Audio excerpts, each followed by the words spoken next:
টেবিলের ওপর 3টে চায়ের কাপ সাজানো রয়েছে। চায়ের কাপগুলো শূন্য। চায়ের কাপের তলায় ভালো করে দেখলে হয়তো একটু তলানিতে চা পড়ে থাকতে পারে।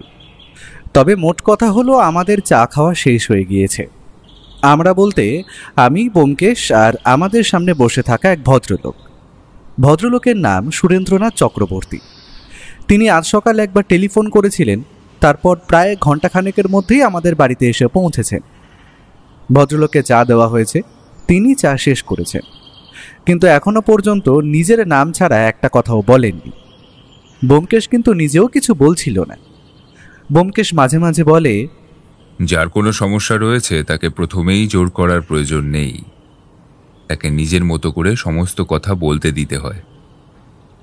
হতেই পারে সে এমন কিছু বলে চলেছে যার সাথে কেসের কোনো সম্পর্ক নেই, তার জন্য অধৈর্য হলে চলবে না।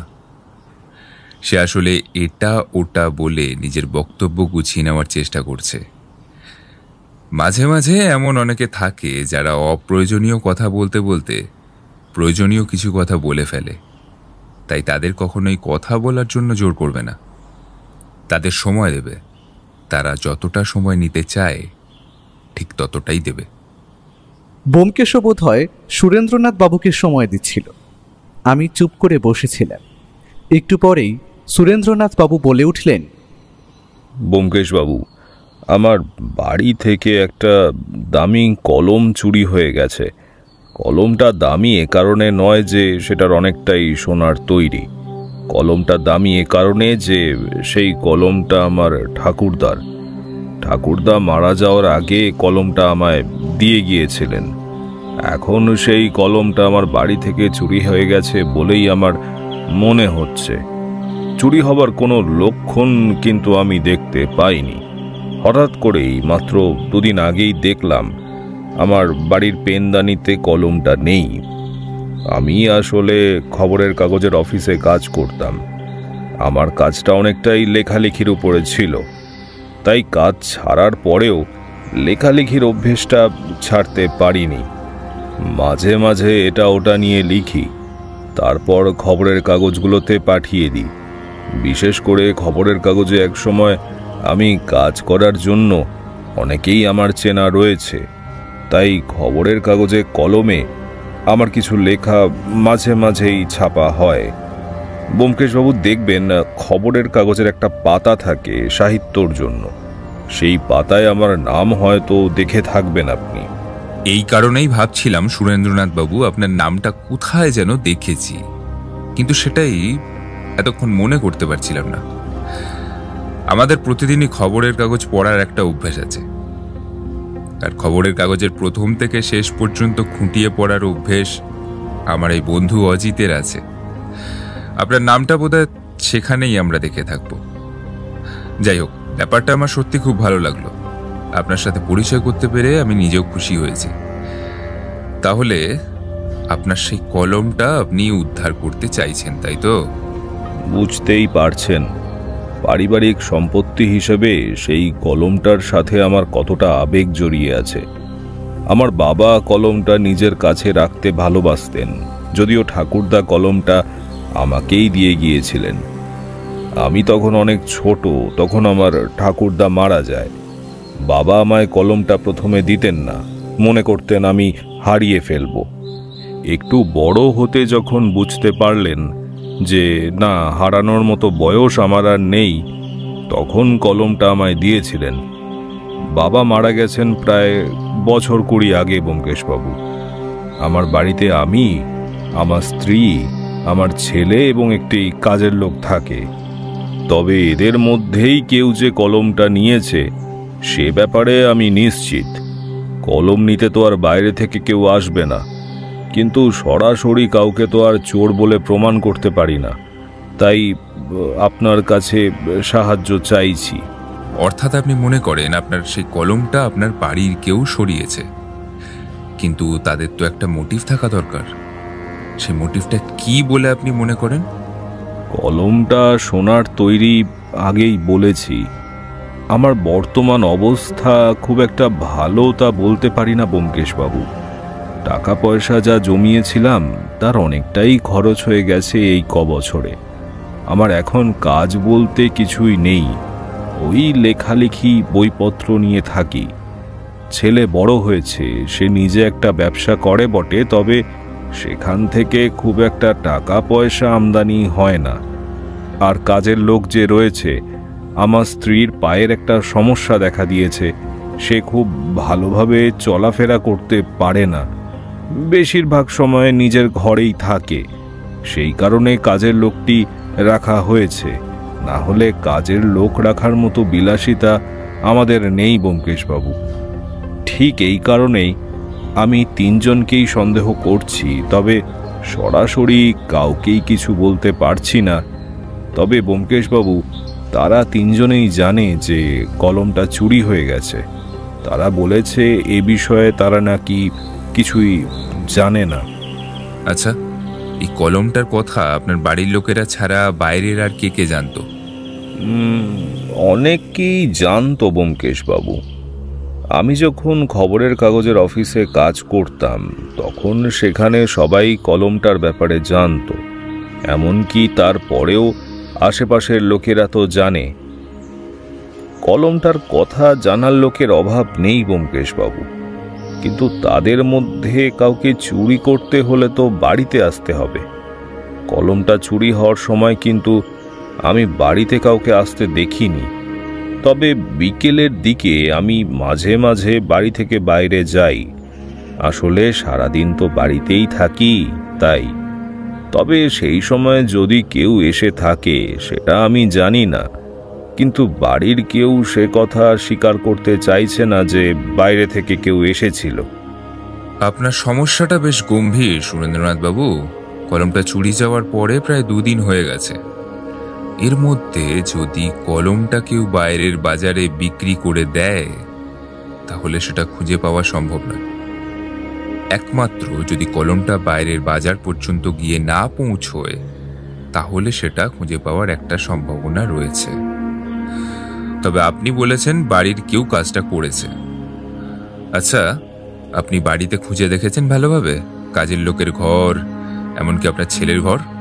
আমি যদি সেটা করতাম তাহলে তো তারা বুঝতে পারতো আমি তাদেরকে সন্দেহ করছি ব্যোমকেশবাবু, তাই আমি সেটা করিনি।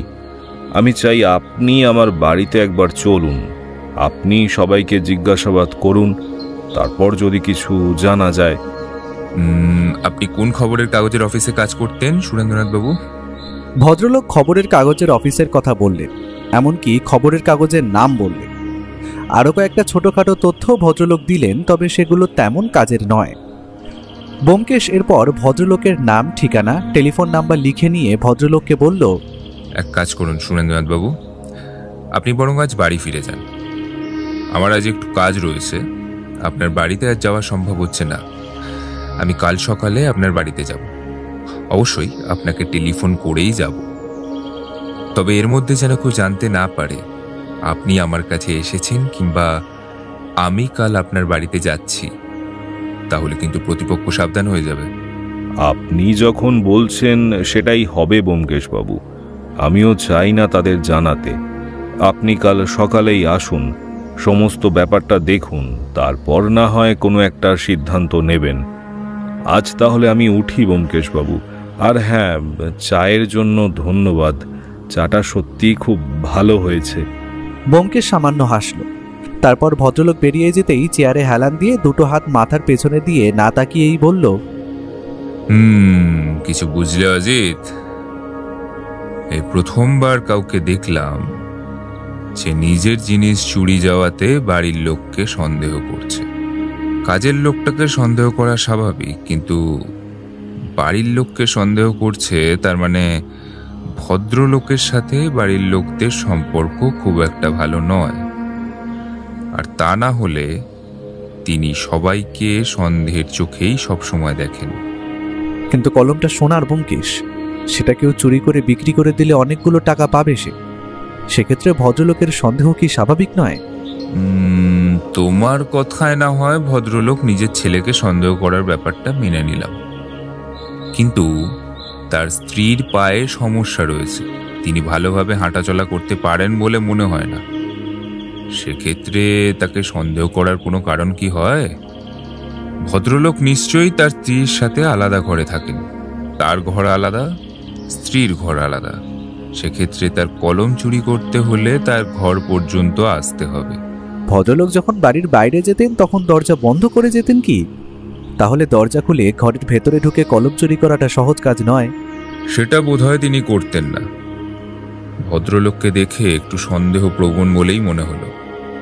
সেটা যদি তিনি করতেন তাহলে সে কথাটা নিশ্চয়ই আমাদের বলতেন যে ঘরের দরজা তিনি বন্ধ করে রেখেছিলেন। আমার একটা কথা মনে হচ্ছে, আসলে কলমটা ঠিক কখন চুরি গেছে সে ব্যাপারে ভদ্রলোক নিশ্চিত নন। তিনি বলেছেন 2 দিন আগে চুরি গেছে, কিন্তু সঠিক কোন সময় চুরি গেছে তিনি কিন্তু বলতে পারেননি। কথাটা বলেই কিন্তু ব্যোমকেশ চুপ করে গেল। আমি তাকে একবার জিজ্ঞেস করলাম, কিন্তু সে কিছুই বলল না। আমি বুঝতে পারলাম ব্যোমকেশ এখন আর কিছুই বলবে না। আমায় জানার জন্য কাল পর্যন্ত অপেক্ষা করতে হবে। কাল ভদ্রলোকের বাড়িতে গিয়ে ব্যাপারটা দেখা যাবে। কিন্তু একটা সোনার কলম, ব্যাপারটা কিন্তু মনের মধ্যেই রইল। তার দাম যতই হোক না কেন, কলমটা এই ভদ্রলোকের পারিবারিক সম্পত্তি, তাই তার প্রতি ভদ্রলোকের একটা আলাদা টান থাকবেই। কিন্তু কাজটা কে করলো? তার ছেলে নাকি তার বাড়ির কাজের লোক? ব্যোমকেশও কি আমার মতো কাজের লোকটিকেই সন্দেহ করছে? দুপুরের দিকে ব্যোমকেশ কোথায় যেন একটা বেরিয়ে পড়ল। আমি স্নান সেরে খাওয়া দাওয়া করে নিজের ঘরে দুপুরে ভাত ঘুম দিতে গিয়েছিলাম। বিকেলে উঠে দেখি ব্যোমকেশ বাড়িতে নেই। বৌঠানকে দেখতে পেয়ে বললাম, হ্যাঁ গো, ব্যোমকেশ কোথায় গেছে বলো তো? সে কি আর আমাকে বলে যায়? তবে তোমায় একটা কথা বলতে বলে গেছে ওর একটা জরুরি টেলিফোন আসতে পারে, তোমায় কিন্তু ওর ঘরেই থাকতে হবে। টেলিফোন এলে তুমি ধরবে, আর যদি দাসবাবু টেলিফোন করেন তাহলে কি কথা বলেছেন সেটা ও এলে ওকে জানাতে বলেছে। আমি বুঝতে পারলাম ব্যোমকেশ টেলিফোনে বোধহয় দাসবাবুর কাছ থেকে কিছু জানতে চেয়েছে। তাই আমি নিজে ব্যোমকেশের ঘরে গিয়ে বসলাম। ব্যোমকেশ বাড়ি ফিরে আসার আধ ঘন্টা আগে দাসবাবুর টেলিফোন এলো। কে, ব্যোমকেশ বাবু? না, ব্যোমকেশ একটু বেরিয়েছে। আপনি আমায় বলুন, ও আমায় বলতে বলে গেছে। ব্যোমকেশ বাবু ফিরলে ওনাকে বলে দেবেন যে সুরেন্দ্রনাথ বাবু ওই খবরের কাগজের অফিসে কাজ করতেন, তবে প্রায় বছর 6 হলো রিটায়ার করেছেন। আর তার সোনার কলমের কথা ওই অফিসের প্রায় সকলেই জানতো। আর কোনো ব্যাপারে খোঁজ নিতে বলেছিল? আর একটা ব্যাপার ব্যোমকেশ বাবু খোঁজ নিতে বলেছেন, তবে সেটা এখনো জানা যায়নি। জানা গেলে আমি ওনাকে টেলিফোন করে জানিয়ে দেব। বলবেন আর একবার থানায় আসতে, একটা কেসের ব্যাপারে ওনার সাথে কথা বলতে হবে। দাসবাবু টেলিফোন রেখে দিতে আমি চেয়ারে এসে বসে পড়লাম। তার মানে ব্যোমকেশ সুরেন্দ্রনাথ বাবুর ব্যাপারে খোঁজ খবর নিচ্ছে। তিনি যে সত্যি কথাই বলেছেন সেটা তো বোঝা যাচ্ছে, আর তার সোনার কলমের ব্যাপারটাও সত্যি। তাহলে ব্যোমকেশ হঠাৎ করে কোন বিষয় নিয়ে খটকা প্রকাশ করলো? যদিও সে প্রকাশ করেনি, মনে মনে ভেবেছে, কিন্তু তার কোনো কারণ আমি খুঁজে পেলাম না। গোটা ব্যাপারটাই তো অতি সাধারণ। সুরেন্দ্রনাথ বাবুর সোনার কলম চুরি হয়ে গেছে, আর ভদ্রলোক মনে করছেন তার বাড়ির কেউ কলমটা চুরি করেছে। ব্যাপারটা অতি স্বাভাবিক, কারণ বাড়ির বাইরে থেকে কেউ ঘরে গিয়ে কলমটা যদি চুরি করে তাহলে তাকে অন্তত বাড়ির কেউ না কেউ দেখবে। আর এমনটা তো হতেই পারে ভদ্রলোক কলমটার দিকে ঠিকভাবে খেয়াল করেননি। যখন খেয়াল করেছেন তখন দেখেছেন সেটা ওখানে নেই। ব্যোমকেশ যে এর মধ্যে কি খুঁজে পেল সেটা আমি বুঝতে পারছিলাম না। তবে ব্যোমকেশ ফিরে এলো একটু পরে। ব্যোমকেশ ফিরে আসলে আমি বললাম, এই ব্যোমকেশ, দাসবাবু টেলিফোন করেছিলেন। তিনি জানালেন সুরেন্দ্রনাথ বাবু ওই খবরের কাগজের অফিসে কাজ করতেন, আর তার সোনার কলমের ব্যাপারটা সত্যি। তিনি অফিসের অনেকেই নাকি সে কথাটা বলেছিলেন। কিন্তু তুমি ভদ্রলোককে আরও একটা ব্যাপারে খোঁজ নিতে বলেছিলে, সেই ব্যাপারটা কি বলো তো? অজিত, সুরেন্দ্রনাথ বাবু যে মিথ্যা বলছেন না সেটা আমিও জানি, তাও ব্যাপারটা একটু যাচাই করে নিচ্ছিলাম। তবে আরও একটা ব্যাপার যেটা রয়েছে সেটা হলো সুরেন্দ্রনাথ বাবুর বাড়িতে যে কাজের লোকটি রয়েছে তার ব্যাপারে একটু খোঁজ খবর নেওয়া প্রয়োজন বলে আমার মনে হলো। কারণ চুরি করার সবথেকে বেশি সুযোগ এবং মোটিভ তারই রয়েছে। সুরেন্দ্রনাথ বাবু তাকে সন্দেহ করলেও সে কিন্তু বাড়িতে মাত্র বছর খানেক ধরেই রয়েছে। তার পক্ষে কাজটা করাটা খুব একটা কঠিন নয়। এখানে কিন্তু একটা সমস্যা রয়েছে, কাজের লোকটি যদি চুরি করার কথা ভাবতো তাহলে সে আগে এটা করতে পারত।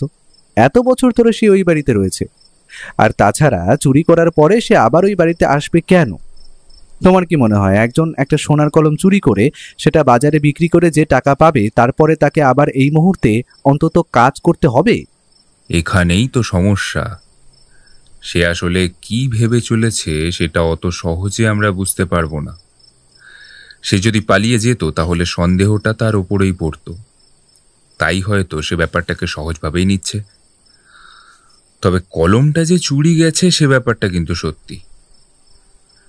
এবার আমাদের কাল সকালে ওই বাড়িতে গিয়ে ব্যাপারটা খোঁজ খবর করে দেখতে হবে। তবে কলমটা তিনি একটা জায়গায় রেখে দিতেন কেন তা আমি কিছুতেই বুঝতে পারছি না। যতই হোক সেটা ওনার পারিবারিক সম্পত্তি, আর তাছাড়া ব্যোমকেশ কি যেন একটা বলতে গিয়েও চুপ করে গেল। আমি একবার ভাবলাম তাকে জিজ্ঞেস করি, কিন্তু ব্যোমকেশের মুখে একটা চিন্তার ভাঁজ ফুটে উঠেছিল। এই মুহূর্তে এসে বোধহয় আর কিছু বলবে না। একটু পরেই পুটিরাম এসে আমাদের চা দিয়ে গেল। চা খেতে খেতে ব্যোমকেশ হঠাৎ প্রসঙ্গ বদলে বলে বসলো, সুরেন্দ্রনাথ বাবুর লেখাগুলো কিন্তু খুব একটা খারাপ নয় অজিত। আমি দেখেছি, তবে ভদ্রলোক নির্দিষ্ট সময়ের আগেই কিন্তু কাজ থেকে অবসর নিয়েছেন। তার পিছনে কোনো একটা কারণ থাকা দরকার, সেটাও কিন্তু আমাদের জানতে হবে। আর অনেকগুলো ব্যাপারে খোঁজ নিতে হবে, বুঝলে অজিত? আমি বুঝতে পারছিলাম কেসের ব্যাপারে ব্যোমকেশ যেভাবে ভেবে চলেছে আর ডালপালা বিস্তার করে চলেছে তা অনুধাবন করা আমার কর্ম নয়। তাই আমি কালকের জন্য অপেক্ষা করতে লাগলাম। কাল অন্তত সুরেন্দ্রনাথ বাবুর বাড়িতে গিয়ে কিছু একটা জানতে পারা যাবে। পরদিন সকালে আমি আর ব্যোমকেশ গিয়ে পৌঁছলাম সুরেন্দ্রনাথ বাবুর বাড়িতে। ব্যোমকেশ বোধহয় সকালেই টেলিফোন করে দিয়েছিল, তাই আমরা গিয়ে পৌঁছতেই দেখতে পেলাম সুরেন্দ্রনাথ বাবু বাড়ির বাইরেই বোধহয় আমাদের জন্যই অপেক্ষা করছে। ব্যাপারটা কেমন যেন মনে হলো। তবে সুরেন্দ্রনাথ বাবু আমাদের দেখে এগিয়ে এসে যখন বললেন, ব্যোমকেশবাবু বাড়ি থেকে কিন্তু জানে না আসলে আপনি ঠিক কি করতে আসছেন। ব্যাপারটা মাথায় রাখবেন। আমি বলেছি আমার একজন চেনা ভদ্রলোক একবার আমার বাড়িতে আসবেন। এটাও বলেছি যে আপনাকে আমি সোনার কলমটা দেখাবো বলেছিলাম, কিন্তু আপনাকে চুরির ব্যাপারটা বলা হয়নি। আপনি বাড়িতে এলে তারপর বলবো, মনে রাখবেন কিন্তু। সুরেন্দ্রনাথ বাবুর বাড়িটা বলার মতো তেমন কিছুই নেই। একতলা একটা বাড়ি, পাশাপাশি 3টে ঘর, তার সামনে ছোট বারান্দা। একপাশে বোধহয় রান্নাঘর, পেছনের দিকে বাথরুম, সামনে খানিকটা জায়গা রয়েছে। গোটা বাড়িটা পাঁচিল দিয়ে ঘেরা। তবে গোটা বাড়িটায় একটা প্রাচীনতার ছাপ রয়েছে। বাড়িটা আজ থেকে 50-60 বছর আগে কম করে তৈরি করা হয়েছে। আমরা বাড়িতে ঢুকতেই প্রথমেই কাজের লোকটির সঙ্গে দেখা হলো। সুরেন্দ্রনাথ বাবু বললেন, এই বাবু, আমাদের জন্য একটু চা করে নিয়ে আয়। আর যতীন কোথায় আছে? ছোট দাদাবাবু একটু বাইরে গেছে, কোথায় গেছে তা আমি ঠিক বলতে পারবো না। আচ্ছা ঠিক আছে, চাটা করে নিয়ে আয়। আর তোর দিদিমণিকে একবার বল যদি আসতে পারে। আমরা একটা ঘরে বসলাম। সেই ঘরটাই বোধহয় সুরেন্দ্রনাথ বাবুর ঘর। একটা আন্দাজ আমি করে নিতে পারলাম যে পাশাপাশি 3টে ঘরে 3 জন থাকে। তার মানে কাজের লোকটি এখানে থাকে না। তার বাড়ি কি তাহলে কাছাকাছি কোথাও? সে তাহলে এ বাড়ি থেকে সোনার কলমটা নিয়ে বাড়িতে চলে গেছে, তারপর কোথাও একটা লুকিয়ে রেখেছে। এই সম্ভাবনাটাই আমার মাথায় আসতে লাগলো। আমরা বসে রয়েছি। একটু পরেই কাজের লোকটি চা দিয়ে গেল। তারপর অন্য একটা ঘর থেকে এক ভদ্রমহিলা বেরিয়ে এসে আমাদের পাশের একটা চেয়ারে বসলেন। দেখেই বোঝা যায় ভদ্রমহিলার পায়ে সামান্য সমস্যা রয়েছে। তিনি একটা লাঠি নিয়ে হাঁটাচলা করেন। আমাদের পাশে বসে দুহাত তুলে নমস্কার করে বললেন, নমস্কার নমস্কার। আপনারা যে আসবেন তা তো আমি জানতাম, কিন্তু বুঝতেই তো পারছেন আমার শরীর খুব একটা ভালো নেই। আপনারা যে সোনার কলমটা দেখতে এসেছেন ওটা তো আর নেই। সে কি? কিন্তু আমি যে শুনেছিলাম সোনার কলমটাই বাড়িতেই আছে। সুরেন্দ্রনাথ বাবু, আপনি যে আমায় সোনার কলমটা দেখাবেন বলেছিলেন। আসলে আপনাকে দেখানোর তো ইচ্ছে ছিল, কিন্তু কয়েকদিন আগে সোনার কলমটা আমার ঘর থেকে চুরি হয়ে গেছে। সোনার কলমটা যে কে নিয়েছে সেটা আমি বুঝতে পারছি না। খুবই বিব্রত বোধ করছি। আমি আপনাকে ওটা দেখাতে পারলাম না। ব্যাপারটা কি আপনি পুলিশে জানিয়েছেন? পুলিশে জানালে পুলিশ তো এসেই আগে বাড়ির লোককে সন্দেহ করবে, তারপর বাড়িখানা তল্লাশি, এটা ওটা, সেসব আমি চাইছি না, তাই আর পুলিশকে ব্যাপারটা জানাইনি। এ কিন্তু ভারী অন্যায় সুরেন্দ্রনাথ বাবু, এত দামি একটা কলম। আচ্ছা, আপনার নামটা কি? আমার নাম বিকাশ সান্যাল, এ আমার বন্ধু তন্ময় রায়। মাধবী দেবী, আপনার কি মনে হয় কলমটা ঘর থেকে কোথায় গেল? কি আর বলবো বিকাশবাবু, আমি তো নিজেও বুঝতে পারছি না। আমার অবস্থা তো আপনি দেখছেন, ঘর থেকে খুব একটা বাইরেও বের হই না। তবে যেদিন শুনলাম কলমটা চুরি হয়েছে সেদিন আমি একটু বেরিয়েছিলাম, কিন্তু ঘর থেকে যে সেটা কে নিয়ে যাবে সেটাই বুঝতে পারছি না। কথাটা বলে মাধবী দেবী একবার পেছনের দিকে তাকালেন। কাজের লোকটি তখন রান্নাঘরে। গলার স্বর নামিয়ে এনে মাধবী দেবী আবার বললেন, এই কাজের লোকটাকে আমার একটু সন্দেহ হয় বিকাশবাবু। চুরি করলেও করতে পারে, ও তো মাঝে মাঝে ও ঘরে যেত। সোনার কলমটা তো লেখার টেবিলের ড্রয়ারেই রাখা থাকতো, সেখান থেকে হয়তো কোনো এক ফাঁকে তুলে নিয়েছে। সেটা তো হতেই পারে, তবে সোনার কলমটা যদিও চুরি করে থাকে তাহলে আবার এই বাড়িতে কাজ করতে এলো কি করে? ও কি ভেবেছে ওকে কেউ সন্দেহ করবে না? হয়তো তাই ভেবেছে। আর সোনার কলমটা খুঁজে না পাওয়া গেলে তো ওকে আর দোষী সাব্যস্ত করা যাবে না। ও হয়তো সেটা কোথাও লুকিয়ে রেখেছে বা বিক্রি করে দিয়েছে, এখন তো সেটা আর পাওয়াই যাবে না। আপনার ছেলে এখনো ফিরল না? যতদূর শুনলাম ওর নাম যতীন, সে কোথায় গেছে? দোকানে গেছে বোধহয়, ওর একটা ব্যবসা রয়েছে। তবে আজ তো দোকান বন্ধ থাকার কথা, কোনো একটা কাজেই হয়তো বেরিয়েছে, চলে আসবে। আপনার কি ওর সাথে কোনো দরকার আছে বিকাশবাবু? ব্যোমকেশ সামান্য হাসল, তারপর বলল, না না, তেমন কোনো ব্যাপার না, আমি এমনিই বললাম। আচ্ছা সুরেন্দ্রনাথ বাবু, তাহলে সোনার কলমটা যখন দেখা হলো না, তাহলে লেখার টেবিলটা একবার দেখি। কোথায় বসে আপনি এত ভালো ভালো লেখা লেখেন? আমরা তিনজন সুরেন্দ্রনাথ বাবুর ঘরে গিয়ে ঢুকলাম। মাধবী দেবী উঠে তার ঘরের দিকে চলে গেলেন। ঘরে ঢুকে সুরেন্দ্রনাথ বাবু বললেন, এই যে এই টেবিলেই সোনার কলমটা থাকতো ব্যোমকেশ বাবু। এই টেবিলের ড্রয়ারের মধ্যে আমি রাখতাম, যখন কাজ করতাম তখন বাইরেই থাকতো। কিন্তু আমার মনে আছে, আমি সেদিন বিকেলে যাওয়ার আগে কলমটা ড্রয়ারের মধ্যে রেখেছি, তারপর ঘরের দরজা বাইরে থেকে বন্ধ করে দিয়ে বাইরে গিয়েছি। এক মিনিট সুরেন্দ্রনাথ বাবু, সেদিন আপনি ঘরের দরজা বাইরে থেকে বন্ধ করে দিয়েছিলেন, মানে কি তালা দিয়েছিলেন নাকি শুধু ছিটকিনি দিয়েছিলেন? শুধু ছিটকিনি দিয়েছিলাম। তখন কি আর জানতাম এত বড় বিপদ ঘটে যাবে? সেটা জানলে তো তালা দিয়েই যেতাম। নিজের ঘরের লোকেদের কাছ থেকে ঘরের জিনিস লুকিয়ে রাখতে হলে সে বাড়িতে কি আর থাকা যায় ব্যোমকেশবাবু? তারপর কখন দেখলেন যে ওই কলমটা সেখানে নেই? সেদিন বাড়ি ফিরে ঘরে ঢুকেছি, এমন সময় আমার ছেলে এলো। ওর ব্যবসায় কি একটা সমস্যা চলছে, বেশ কিছুদিন ধরেই চলছিল, ব্যবসাপত্র ভালো যাচ্ছে না।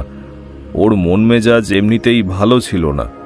তা আমার সাথে ব্যবসা নিয়ে বেশ কিছুক্ষণ কথাবার্তা হলো। তারপর ও চলে যেতেই আমরা রাতের খাবার খেয়ে দিয়ে শুয়ে পড়লাম। তখন আর কলমটার কথা মনে নেই। পরদিন সকালে লেখার টেবিলে বসেছি, কলমটা খুঁজতে গিয়ে দেখি সেটা নেই। আমি ভাবলাম মনের ভুলে হয়তো অন্য কোথাও রেখেছি, তাই গোটা ঘর খুঁজে দেখলাম ব্যোমকেশবাবু, কিন্তু কোথাও নেই। তারপরে আমার মনে হলো কলমটা হয়তো চুরি হয়ে গেছে। সেই সময় এই বাড়িতে আপনার স্ত্রী, আপনার ছেলে, ওই কাজের লোক সবাই ছিল? হ্যাঁ ব্যোমকেশবাবু, সবাই ছিল। আর কলমটা যদি বিকেল থেকে রাতের মধ্যে চুরি হয়ে থাকে, তাহলে সে সময় এ বাড়িতে বাইরের কেউ আসেনি। তাহলে এই তিনজনের মধ্যে কেউ একটা নিয়েছে। আমার স্ত্রী বারবার ওই কলমটা বিক্রি করে দিয়ে সেই টাকাটা ছেলের ব্যবসার কাজে লাগাতে বলেছিলেন, এমনকি আমার ছেলেও সেটাই বলেছিল। ব্যোমকেশ বেশ কিছুক্ষণ কি যেন ভাবল, তারপর বলল, আপনার ছেলের ঘরটা কি একবার ভালোভাবে দেখা যায় সুরেন্দ্রনাথ বাবু? সে দেখা যেতেই পারে, তবে আমার স্ত্রীর কিংবা কাজের লোকটির যদি সন্দেহ হয়, আমরা ঘর তল্লাশি করছি, তাহলে কিন্তু সমস্যা হবে। আপনার স্ত্রী এখন বাইরে আসবে বলে মনে হয় না। কাজের লোকটি এদিকে না এলেই হলো। তাছাড়া অজিত না হয় দরজার কাছেই দাঁড়াবে। কাউকে আসতে দেখলে আমাদের সাবধান করে দেবে। ততক্ষণে আমরা একবার খুঁজে দেখি। সুরেন্দ্রনাথ বাবুর বোধহয় এই কথাটা ভালো লাগলো, তিনি রাজি হলেন। আমরা সুরেন্দ্রনাথ বাবুর ছেলের ঘরের সামনে গিয়ে দেখলাম সেই ঘরের দরজা বাইরে থেকে শিকল তোলা। তারপর দরজা খুলে সুরেন্দ্রনাথ বাবু আর ব্যোমকেশ ভেতরে ঢুকলো। আমি দরজা দিয়ে ভেতরে ঢুকে দরজার কাছেই দাঁড়িয়ে রইলাম, কিন্তু বেশ কিছুক্ষণ খোঁজার পরেও কিছুই পাওয়া গেল না। কাজের লোকটি কিন্তু একবারও আমাদের ঘরের থেকে এলো না। বেশ কিছুক্ষণ খোঁজার পরে ব্যোমকেশ বলল, এখানে তো কিছুই পাওয়া গেল না সুরেন্দ্রনাথ বাবু। আমার মনে হয় কলমটা যদি আপনার ছেলে নিয়ে থাকে তাহলে সেটা এখানে নেই। তাহলে সেটা কোথায় থাকতে পারে বলে আপনার মনে হয়? ব্যোমকেশ কিছুই বলল না, চুপ করে কি যেন চিন্তা করতে লাগলো বারবার। ঘরের মধ্যে এদিক ওদিক তাকিয়ে দেখলো, তারপর এক সময় বলল, আমার মনে হচ্ছে এভাবে কিছুই পাওয়া যাবে না। বেশ, আজকের মতো আমরা এখান থেকে চলে যাচ্ছি। আপনি একটা কাজ করুন, যদি সম্ভব হয় আপনার ছেলের সাথে একবার কথা বলুন, আর তার সাথে আমারও একবার কথা বলা দরকার, যদি সে চলে আসে। ব্যোমকেশের কথা শেষ হওয়ার আগেই বাইরে থেকে একটা গলার স্বর শোনা গেল। বোধহয় সুরেন্দ্রনাথ বাবুর ছেলে এসেছে। সেটা শুনে আমরা তাড়াতাড়ি ঘরের দরজা বন্ধ করে বাইরে চলে এলাম, কিন্তু ততক্ষণে যতীন দরজার সামনে এসে পড়েছে। সে একটু অবাক হয়ে আমাদের দিকে তাকিয়ে রইল। তাই দেখে সুরেন্দ্রনাথ বাবু বললেন, তোর ঘরটা একটু বিকাশবাবুকে দেখাচ্ছিলাম। ওনার নাম বিকাশ, একসময় উনি আমার সাথে কাজ করতেন। উনি আমার সেই সোনার কলমটা দেখতে এসেছিলেন, বুঝলি, কিন্তু সেটা তো আর নেই, সেটা তো চুরি হয়ে গেছে। যতীন কেমন যেন একটা চোখে ব্যোমকেশের দিকে বেশ কিছুক্ষণ তাকিয়ে রইল, তারপর বলল, আপনার নাম বিকাশ সান্যাল? হ্যাঁ যতীন, আমার নাম বিকাশ সান্যাল। তোমার ঘরটা আমি ঘুরে দেখছিলাম, বেশ ভালোই লাগলো। তবে সোনার কলমটা দেখতে পেলে আরো একটু ভালো লাগতো, তবে সেটা এখন সম্ভব হলো না। যতীন একটু অবাক হয়ে ব্যোমকেশের দিকে তাকিয়ে রইল, তারপর বলল, আপনি ঠিক কি বলতে চাইছেন বলুন তো বিকাশ বাবু? তুমি ঠিকই বলেছিলে যতীন, অত দামি একটা কলম শুধু শুধু বাড়িতে রাখাটা অপ্রয়োজনীয়। সেটা বিক্রি করে যদি টাকাটা কোনো কাজে লাগানো যেত, কিংবা তোমার ব্যবসার কাজেই লাগানো যেত, তাহলে বোধহয় ভালো হতো। এখন তো মাঝখান থেকে শুধু শুধু কলমটা চুরি হয়ে গেল, কোনোই কাজে লাগলো না, তাই না? যতীন বোধহয় এবার একটু স্বাভাবিক হয়ে এসেছিল। আমরা হাঁটতে হাঁটতে সুরেন্দ্রনাথ বাবুর ঘরের দিকে গেলাম। আমাদের সাথেই এলো যতীন। একসময় যতীন বিছানার একপাশে দাঁড়িয়ে বলল, আমি বাবাকে অনেকবার বলেছিলাম বিকাশ বাবু যে কলমটা আমায় দিয়ে দিতে। কলমটা বিক্রি করে আমি টাকাটা ব্যবসার কাজেই লাগাই। এই মুহূর্তে ব্যবসায় বেশ কিছুটা টাকা লাগাতে না পারলে ব্যবসাটা আমার বাঁচানো যাবে না। বাবাকে আমার কথা কিছুতেই শুনলেন না। ব্যোমকেশ হঠাৎ করে বলে উঠল, সুরেন্দ্রনাথ বাবু, এটা কিন্তু আপনার ঠিক কাজ নয়। আপনি আপনার ছেলের কথাটা শুনতে পারতেন। তা যা হয়ে গেছে এখন তো আর সেটা নিয়ে ভেবে লাভ নেই। দেখুন আপনার ছেলের ব্যবসাটাকে বাঁচানো যায় কিনা। আপনি তো অনেকদিন হলো রিটায়ার করেছেন। আপনার ছেলের ব্যবসাটা না বাঁচলে কিন্তু ভবিষ্যতে আপনাদের সমস্যা হবে, সেদিকটা একটু দেখবেন। আমি এখন চলি, বুঝলেন, আবার পরে অন্য কোনো সময় আসব। সোনার কলমটা দেখতে পেলাম না, সে আক্ষেপটা কিন্তু থেকেই যাবে। তুমি অন্তত সোনার কলমটা সামলে রাখতে পারতে। বাজারে ওটার দাম বেশ হলেও ওটা কিন্তু তোমাদের পারিবারিক সম্পত্তি, সেটা তোমার মাথায় রাখা দরকার ছিল। ওটা কিছুতেই বেহাত হতে তুমি অন্তত দিতে পারো না। ব্যোমকেশের শেষের কথাগুলো শুনে যতীন কেমন যেন চমকে উঠল। ব্যোমকেশের দিকে একভাবে তাকিয়ে রইল। আমি আর ব্যোমকেশ সুরেন্দ্রনাথ বাবুর কাছ থেকে বিদায় নিয়ে চলে এলাম। সুরেন্দ্রনাথ বাবু আমাদের ছাড়তে বাড়ির বাইরে পর্যন্ত এলেন। শেষ মুহূর্তে সুরেন্দ্রনাথ বাবু বললেন, ব্যোমকেশ বাবু, আপনি তো মনে হয় কিছুই বুঝতে পারলেন না, কিন্তু আমার সোনার কলমটা কে নিয়েছে সেটা কি আপনি বুঝতে পারলেন? আর একটু সময় লাগবে সুরেন্দ্রনাথ বাবু, তবে আমার মনে হচ্ছে আপনার ধারণাই সঠিক। আপনার বাড়ির কেউই কলমটা নিয়েছে, তবে আপনার স্ত্রী এই কাজটি করতে পারে বলে আমার মনে হয় না। বাকি রইল আপনার ছেলে আর আপনার বাড়ির কাজের লোকটি। কাজের লোকটিকে খুব একটা সুবিধার বলে আমার নিজেরও মনে হলো না, তবে এই মুহূর্তে আমি কিছুই বলতে চাইছি না। আমায় অন্তত আর 2 দিন সময় দিন, তারপর আমি জানাচ্ছি। তবে কলমটা যাতে বাইরে বাজারে কোথাও না যায় সে ব্যাপারটা আমি দেখব। যদিও এসব জিনিস সাধারণ কোনো দোকানে বিক্রি করা যায় না। যাই হোক সুরেন্দ্রনাথবাবু, আপনি চিন্তা করবেন না। ব্যোমকেশের কথায় সুরেন্দ্রনাথবাবু হতাশ দৃষ্টিতে ব্যোমকেশের দিকে তাকিয়ে রইলেন। তারপর বললেন, আমার ছেলের কথাটা শুনলেই বোধহয় ভালো হতো ব্যোমকেশবাবু। সোনার কলমটা বিক্রি করে দিলে সেই টাকাটা অন্তত তার ব্যবসার কাজে লাগানো যেত। এখন তো সব দিক থেকেই আমার লোকসান হলো ব্যোমকেশবাবু। কলমটাও গেল, আর তাছাড়া ছেলের ব্যবসাটাও ঢুকতে বসেছে। কি করব কিছুই আমি বুঝতে পারছি না ব্যোমকেশবাবু। আপনি কিছু একটা করুন। ব্যোমকেশ আর কিছু বলল না। পথে ফিরতে ফিরতে ব্যোমকেশকে দেখলাম খুব মন দিয়ে কিছু একটা চিন্তা করছে। তাই দেখে আমি বললাম, কি ভাবছো বলো তো তুমি? আমার কেমন যেন মনে হচ্ছে ওই সোনার কলমটা এখনো সুরেন্দ্রনাথবাবুর বাড়িতেই আছে। ব্যোমকেশের কথায় আমি চমকে উঠলাম। বললাম, কিন্তু সুরেন্দ্রনাথবাবুর ঘর তিনি নিজে খুঁজে দেখেছেন, আর তার ছেলের ঘর তোমরা দুজন মিলে খুঁজে দেখেছো। তারপরে তার ঘরে কিংবা ওই বাড়িতে কলমটা থাকে কি করে? মাঝে মাঝে আমরা অনেক কিছু এমন জায়গায় লুকিয়ে রাখি যেটা একমাত্র আমরা জানি, আর জিনিসটা সবার চোখের সামনেই থাকে কিন্তু সবাই দেখতে পায় না। আমরা লুকোনো জিনিসটা খোঁজার সময় এমন কোনো জায়গায় খুঁজি যেটা অতি গোপন স্থান। আমার মনে হয় কলমটা যে চুরি করেছে সেটা এমন কোথাও রেখেছে যেটা আমাদের চোখের সামনে আছে, অথচ আমরা দেখতে পাচ্ছি না। কিছু তো একটা দেখতে আমরা পাচ্ছি না অজিত, কিছু তো একটা দেখতে পাচ্ছি না। তুমি কি সুরেন্দ্রনাথবাবুর ছেলেকে সন্দেহ করছো? দেখো, আমি এখনো দুজনকেই সন্দেহ করছি, তবে শক্ত কোনো একটা সূত্র না পাওয়া পর্যন্ত যে কোনো একজনের ক্ষেত্রে কোনো অনুমান আমি করতে পারছি না। তবে আমার ধারণা বলছে কলমটা এখনো ওই বাড়িতেই আছে। সেক্ষেত্রে কাজের লোকটিকে সন্দেহ করার ধারণা কিন্তু কমে যায়, আর সন্দেহটা একজনকেই হয়, সেটা হলো সুরেন্দ্রনাথবাবুর ছেলে যতীন। আমারও সেটাই মনে হচ্ছে। তার ব্যবসা এমনিতেই ভালো যাচ্ছে না। এ সময় কলমটা সে পেলে সেই কলমটা বিক্রি করে ব্যবসাটা ঠিকঠাকভাবে করতে পারবে। হতেই পারে অজিত, আবার নাও হতে পারে। এক্ষুনি এ ব্যাপার নিয়ে কিছু বলার প্রয়োজন নেই। চলো বাড়ি ফিরে যাই, তারপর দেখা যাবে।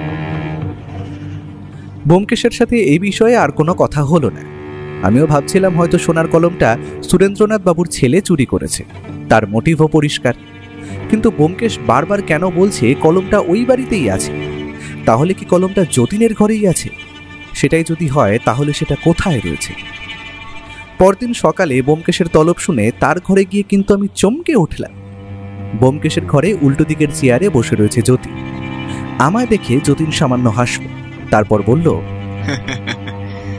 অজিত বাবু, আপনার লেখা ব্যোমকেশ বাবুর সমাধান করার রহস্যের আমি কিন্তু একজন ভক্ত। আমি কালই ভাবছিলাম আপনাদের চেনা চেনা মনে হচ্ছে, কিন্তু কিছুতেই বুঝতে পারছিলাম না। ব্যোমকেশ বাবুর বলার শেষের কথাগুলো আমি কিছুটা ধরতে পেরেছিলাম, তবে তখন ব্যাপারটা আমার কাছে পরিষ্কার হয়নি। আজ সকালে মনে হলো আপনাদের কথা, তাই চলে এলাম। তা তুমি যখন এতটা বুঝতে পেরেছো, তাহলে এটাও নিশ্চয়ই বুঝতে পেরেছো যে তোমার বাবা আমাদের সেই সোনার কলমটা উদ্ধারের জন্যই ডেকে পাঠিয়েছিলেন। কিন্তু ব্যোমকেশ বাবু, আমি আপনাকে সত্যি কথা বলছি, ওই কলমটা আমি চুরি করিনি। আমি চুরি করতে যাব কেন? হ্যাঁ মানছি, ওটা আমার প্রয়োজন ছিল, আমার ব্যবসার কাজে টাকাটা প্রয়োজন, কিন্তু ওটা আমাদের পারিবারিক সম্পত্তি ব্যোমকেশ বাবু। বাবা ওটাকে খুব ভালোবাসেন, বাবা কখনোই ওটা নিজের হাত ছাড়া করতেন না, আর ওটা আমি চুরি করে বিক্রি করে দেব, এতটা ছোট লোক এখনো হয়ে উঠতে পারিনি। ব্যোমকেশ একবার আমার দিকে তাকালো, তারপর বলল, যেদিন সকালে কলমটা চুরি যাওয়ার কথা তার আগের দিন কি তোমাদের বাড়িতে কেউ এসেছিল বলে তোমার মনে পড়ে? শুধু সেদিন কেন, তার আগে কিংবা পরের দিনও আমাদের বাড়িতে কেউ আসেনি ব্যোমকেশ বাবু। আমার মনে হয় কাজের লোকটা কলমটা চুরি করে থাকতে পারে, কারণ সে খুব বেশি দিনের পুরানো নয় আর তার স্বভাব খুব একটা ভালো নয়। কিন্তু যতীন, আমি ওই কাজের লোকটির ব্যাপারে যতটা খবর নিয়েছি তাতে চুরিটা অন্তত সে করতে পারে না। সে যদি ওই সোনার কলমটা চুরি করত তাহলে নিশ্চয়ই সেটা তার বাড়িতে রেখে দিত না, সেটা বিক্রি করার চেষ্টা করত। আর এছাড়াও সেই কাজের লোকটির অনুপস্থিতিতে তার বাড়িতে আমি ওই সোনার কলমের ব্যাপারে খোঁজ নিয়েছি। আমার কিন্তু মনে হয় না সে চুরিটা করেছে যতীন। কিন্তু ব্যোমকেশ বাবু, তাহলে সোনার কলমটা গেল কোথায়? ব্যোমকেশ চুপ করে কিছুক্ষণ কি যেন ভাবল, তারপর বলল,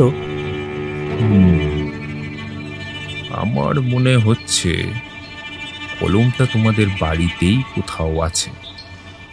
চলো তো একবার তোমাদের বাড়িতে যাই। তোমার মায়ের ঘরটা ভালো করে খুঁজে দেখা দরকার। তুমি যখন ওটা নাওনি, কাজের লোকটিও নেয়নি, তাহলে বেঁচে থাকে একজন। যতীন যেন অবাক হয়ে ব্যোমকেশের দিকে তাকালো, বলল, ওটা মা চুরি করেছে তাহলে? কিন্তু মা কেন করবে? আমার ঠিক ওটাই মনে হচ্ছে যতীন। তোমার মা কলমটি চুরি করে নিয়ে নিজের কাছে সরিয়ে রেখেছে। তবে আমার এটাও মনে হয় তিনি ওটা তোমায় তোমার ব্যবসার কাজে লাগানোর জন্য দিতে চেয়েছিলেন, কিন্তু তার মধ্যেই ব্যাপারটা চুরির পর্যায়ে চলে যাওয়ায় সেটা আর তিনি করতে পারছেন না। তুমিও সেটা নিতে চাইবে বলে তিনি মনে করেন না, তাই পড়েছেন সমস্যায়। এখন কথাটাও খুলে বলতে পারছেন না। যতীন এবার যেন ব্যোমকেশের কথাটা বুঝতে পারল, তারপর বলল, ঠিক আছে ব্যোমকেশ বাবু, আপনি যখন চাইছেন তাহলে চলুন, দেখা যাক সোনার কলমটা উদ্ধার করা যায় নাকি। তবে ব্যোমকেশ বাবু, সেটা যদি মা আমায় দিতেন তাহলেও কিন্তু আমি ওটা নিতাম না। ওটা বাবার বড্ড ভালোবাসার জিনিস ব্যোমকেশ বাবু, ওটা আমি কেমন করে বিক্রি করে দেব? একটু পরেই আমরা তিনজনে বেরিয়ে চললাম সুরেন্দ্রনাথ বাবুর বাড়ির উদ্দেশ্যে। সুরেন্দ্রনাথ বাবুর বাড়িতে পৌঁছে দেখলাম সুরেন্দ্রনাথ বাবু ও তার স্ত্রী মাধবী দেবী বাড়িতেই রয়েছে। আমাদের সাথে যতীনকে দেখে ওরা কেমন যেন একটু অবাক হয়ে গেল। সুরেন্দ্রনাথ বাবু এগিয়ে এসে বললেন, এ কি যতীন, তুমি ব্যোমকেশ বা মানে বিকাশ বাবুর সাথে কি করছো? আমার কাছ থেকে কিছু লুকিয়ে লাভ নেই বাবা। আমি জানি উনি বিকাশ বাবু নন, উনি ব্যোমকেশ বাবু। আর তুমি ওনাকে এই সোনার কলম উদ্ধার করার জন্য ডেকে পাঠিয়েছো। আমার সাথে ব্যোমকেশ বাবুর এই বিষয়ে কথা হয়েছে। আমি ঠিক দেখলাম নাকি ভুল দেখলাম জানি না, তবে ব্যোমকেশ কথাটা শুনেই মাধুরী দেবীর মুখটা কেমন যেন সামান্য সময়ের জন্য বদলে গেল। তারপর তিনি বললেন, ব্যোমকেশ বাবু মানে সেই গোয়েন্দা ব্যোমকেশ? ব্যোমকেশ সামান্য হেসে বলল, একটু ভুল করছেন মাধবী দেবী, আমি গোয়েন্দা নই, আমি সত্যান্বেষী। আপনার ঘরটা আমরা একবার খুঁজে দেখব। আমার ধারণা সোনার কলমটা আপনার ঘরেই রয়েছে। ব্যোমকেশের কথা শুনে মাধবী দেবী অবাক হয়েছিলেন, তেমনি সুরেন্দ্রনাথ বাবু অবাক হলেন। সুরেন্দ্রনাথ বাবু বললেন, কিন্তু ব্যোমকেশ বাবু, আপনি যে বলেছিলেন আমার স্ত্রী ওটা চুরি করতে পারে না। উনি চুরি করেছেন সে কথা তো আমি একবারও বলছি না। উনি শুধু সোনার কলমটা আপনার ঘর থেকে সরিয়ে ওনার ঘরে নিয়ে গিয়ে রেখেছেন, ব্যাস। দেখুন, আপনি কিন্তু অকারণে আমাকে দোষারোপ করছেন। ব্যোমকেশ বাবু, আপনি আসুন আমার ঘরে, দেখুন আমার ঘরে ওই কলমটা আছে নাকি। আমরা সবাই মাধবী দেবীর ঘরে গিয়ে ঢুকলাম। মাধবী দেবীর বিছানার একপাশে বসে রইল ব্যোমকেশ। যতীন সুরেন্দ্রনাথ বাবুর ঘরের মধ্যে এদিক ওদিক খুঁজতে লাগলো, কিন্তু বেশ কিছুক্ষণ খোঁজার পরেও কিন্তু কোনো কিছুই পাওয়া গেল না। একসময় মাধবী দেবী বললেন, আমার তো মনে হয় ওই কলমটা কাজের লোকটাই চুরি করেছে। কাজের লোকটি দাঁড়িয়েছিল। এই কথাটা শুনে একটু যেন অবাক হয়ে নিজের সপক্ষে কিছু বলার চেষ্টা করলো, কিন্তু তার আগেই ব্যোমকেশ বলল, কাজের লোকটি চুরি করেনি। তার স্বভাব কেমন বা তার অন্য কোনো দোষ আছে কিনা সে ব্যাপারে আমি জানি না, তবে চুরিটা সে করেনি। এই কথাটা শুনে কাজের লোকের মুখে সামান্য হাসি ফুটল, সে যেন স্বস্তি পেল। এতদিন ধরে এই ব্যাপারটা সে বুঝতে পারছিল তাকে সবাই সন্দেহ করছে। এখন ব্যোমকেশের মুখে এমন একটা কথা শুনে সে বোধহয় নিজেকে নির্দোষ প্রমাণ করতে পেরে খানিকটা শান্তি পেল। তবে সোনার কলমটা কিন্তু কোথাও পাওয়া যাচ্ছিল না। আমি এদিক ওদিক তাকাচ্ছিলাম। ঘরের দেওয়ালে একটা ঘড়ি ঝোলানো ছিল। সেই ঘড়িটার সামনের কাঁচের গায়ে সামান্য আঁচড় মতো রয়েছে। আমি সেদিকে তাকিয়ে রয়েছি, হঠাৎ বুঝতে পারলাম ঘড়িটার দুটো কাঁটা যেন ঠিক জায়গায় থেমে নেই। বেশি দেখে তাকিয়ে থাকার পর বুঝতে পারলাম আসলে ঘড়ির কাঁটাগুলো ঘুরছে না, ঘড়িটা কখন যেন বন্ধ হয়ে গেছে। এদিকে ব্যোমকেশ গোটা ঘর খুঁজতে খুঁজতে একসময় বলল, আমার অনুমান বলছে এই ঘরেই আছে, কিন্তু সেটা যদি না হয় তাহলে কেসটা আবার প্রথম থেকে শুরু করতে হবে। অজিত, তুমি কি কিছু বুঝতে পারছো? আমি ঘড়িটার দিকে তাকিয়ে থাকতে থাকতে অন্য মনস্কের মতোই বললাম, ব্যোমকেশ, ঘড়িটা বন্ধ হয়ে রয়েছে, কিন্তু একটা বন্ধ ঘড়ি দেওয়ালে ঝুলিয়ে রাখা হয়েছে কেন? আমার কথার উত্তরে যতীন অন্য মনস্কের মতোই বলল, ওই ঘড়িটা মায়ের খুব পছন্দের। ঘড়িটা মাত্র 2 দিন আগে খারাপ হয়েছে, তবে মা সেটাকে নাবিয়ে দোকানে নিয়ে যেতে দেননি। তবে ঘড়িটার গায়ে ওই আঁচড়টা কিভাবে পড়লো সেটা আমি বুঝতে পারছি না। ঘড়িটা মনে হয় কোথাও পড়ে গিয়েছিল। কথাটা শুনে ব্যোমকেশ কেমন যেন থমকে দাঁড়ালো। তারপর মাধবী দেবীর দিকে সরাসরি তাকিয়ে বলল, একটা বন্ধ ঘড়ি আপনি দেওয়ালে ঝুলিয়ে রেখেছেন কেন বলুন তো? আর ঘড়ির কাছে ওই আঁচড়টা পড়লো কখন? যতীন, সুরেন্দ্রনাথ বাবু, একবার মনে করে বলুন তো, ঘড়ির গায়ে ওই আঁচড়টা সোনার কলমটা চুরি যাওয়ার আগে পড়েছিল নাকি পরে? ব্যোমকেশ আসলে কি বলতে চাইছে সেটা যেন আমি হঠাৎ করেই বুঝতে পারলাম। আঁচড়টা দেখতে আরো একটু সামনে এগিয়ে যেতেই মনে হলো আঁচড়টা বেশ নতুন। যতীন একটু আমতা আমতা করে বলে উঠল, যতদূর মনে পড়ে সোনার কলমটা চুরি যাওয়ার পরই ওই আঁচড়টা আমি দেখেছি।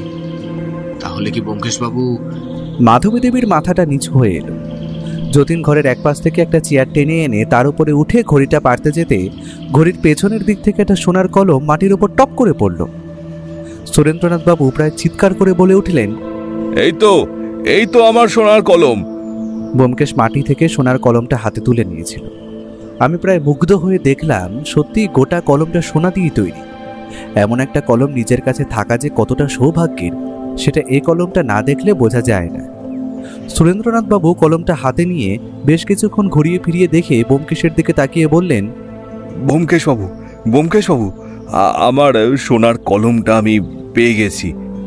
মাধবী দেবী, আপনাকে বলার মতো আমার কিছুই নেই, তবে একটা কথা আপনাকে বলবো। আমি জানি আপনি কলমটা সরিয়ে রেখেছিলেন আসলে আপনার ছেলেকে দেওয়ার জন্য। আপনার ছেলের ব্যবসায় কিছুটা টাকার প্রয়োজন ছিল, তবে আপনি আপনার স্বামীর সাথে কথা বলে নিলেই পারতেন, এটা না করলেও হতো। আমার মনে হয় না আপনি কলমটা আপনার ছেলেকে দিলেও সে এই কলমটা বিক্রি করতে চাইতো। সে নিজে কখনো চাইতো না তার পারিবারিক সম্পত্তি বাইরে চলে যাক। এবার গোটা ব্যাপারটাই আপনাদের পারিবারিক ব্যাপার, আপনারা যেভাবে চাইবেন সমাধান করবেন। আমার কাজ শেষ, আমি এখন চলি। চলো অজিত। আমরা বেরিয়ে আসছিলাম, এমন সময় মাধবী দেবী বললেন, ছেলেটা অনেক কষ্ট করে ব্যবসাটা দাঁড় করিয়েছে ব্যোমকেশ বাবু। তিলে তিলে ব্যবসাটা কিভাবে ও তুলেছে সেটা আমি জানি, ওর বাবাও জানে, কিন্তু ছেলেটার ব্যবসায় এখন অনেকগুলো টাকা প্রয়োজন। তা না পেলে ওর ব্যবসাটা ডুবে যাবে। ওই কলমটা যদি বিক্রি করে টাকাটা ওর ব্যবসার কাজে লাগানো যায় তাহলে সেটা আমাদের ভবিষ্যতের জন্যই ভালো। সেটা ওনাকে কে বোঝাবে বলুন তো? সুরেন্দ্রনাথ বাবু কলমটা হাতে নিয়ে চুপ করে দাঁড়িয়ে রইলেন। তারপর ভিড় পায়ে এগিয়ে এসে কলমটা যতীনের হাতে দিয়ে বললেন, এই কলমটা আমায় আমার ঠাকুরদা দিয়েছিল যতীন। আমার বাবা এই কলমটা খুব ভালোবাসতেন, তিনি কলমটা আমায় দিয়ে গেছেন। এখন আমি এই কলমটা তোর হাতে তুলে দিলাম। তোর যদি মনে হয় এই কলমটা বিক্রি করে তুই ব্যবসাটা আবার ঠিক করতে পারবি তাহলে সেটাই কর, আমি তোকে কিছু বলবো না। যতীন কলমটা হাতে নিয়ে বোবার মতো কিছুক্ষণ দাঁড়িয়ে রইল। একবার ব্যোমকেশের দিকে তাকালো। ব্যোমকেশ কিন্তু কিছুই বলল না।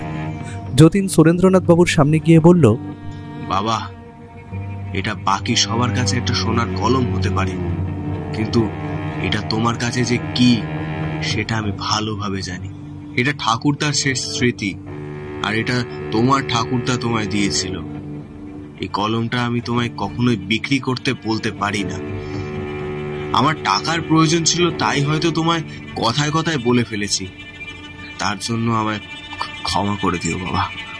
সুরেন্দ্রনাথ বাবু ফ্যাল ফ্যাল করে কিছুক্ষণ যতীনের দিকে তাকিয়ে রইলেন। তারপর হঠাৎ করে যতীনকে জড়িয়ে ধরলেন। সুরেন্দ্রনাথ বাবুর চোখে জল দেখা দিল। আমি স্পষ্ট দেখতে পেলাম মাধবী দেবী বিছানায় বসে রয়েছেন, কিন্তু তার চোখেও জল। আমি আর ব্যোমকেশ আর অপেক্ষা করলাম না, সেখান থেকে বেরিয়ে এলাম।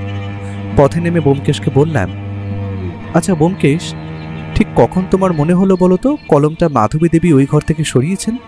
প্রথম থেকেই আমি 3 জনকে সন্দেহ করেছিলাম, তবে মাধবী দেবীর পায়ের সমস্যার জন্য আমি মনে করেছিলাম তিনি কাজটি করতে পারেন না। তবে কাজের লোকটা যে কাজটা করেনি সেটা আমি কালই জানতে পেরেছিলাম। আর আজ যতীন যখন নিজের মুখে সবটা বলল, তখন আর তাকে সন্দেহ করা যায় না। নিজের পরিবারের সম্পত্তি নিয়ে কেউ এতটা মিথ্যে কথা বলতে পারবে না। আর সে নিজে আমার কাছে এসেছে, তাই বাকি রইল একজন। তবে এইটা মানতেই হবে, তুমি যদি ঘড়িটার কথা না বলতে তাহলে হয়তো খুঁজে পেতাম না। এই জন্যই বলি অজিত, তুমি নিজেও একজন সত্যান্বেষী হয়ে উঠছো দিন দিন। ব্যোমকেশ যখন তখন কোনো একটা কারণে আমায় নিয়ে ঠাট্টা তামাশা করে। আমি জানি ব্যোমকেশ এটা মজা করেই বলছে, সে সম্পর্কে তার সুনির্দিষ্ট কোনো আবেগ কিংবা চিন্তা ভাবনা নেই। তবে ব্যোমকেশের মুখে যখন আমার প্রশংসা শুনি তখন সত্যিই ভালো লাগে। মনে হয় সত্যিই হয়তো আমি চেষ্টা করলে একদিন ব্যোমকেশের মতো সত্যান্বেষী হয়ে উঠতে পারবো। তবে ব্যোমকেশের জায়গাতেই থাকবে। আমি তার একজন সুযোগ্য সহকারী আর তার বন্ধু হয়েই থাকবো না হয়।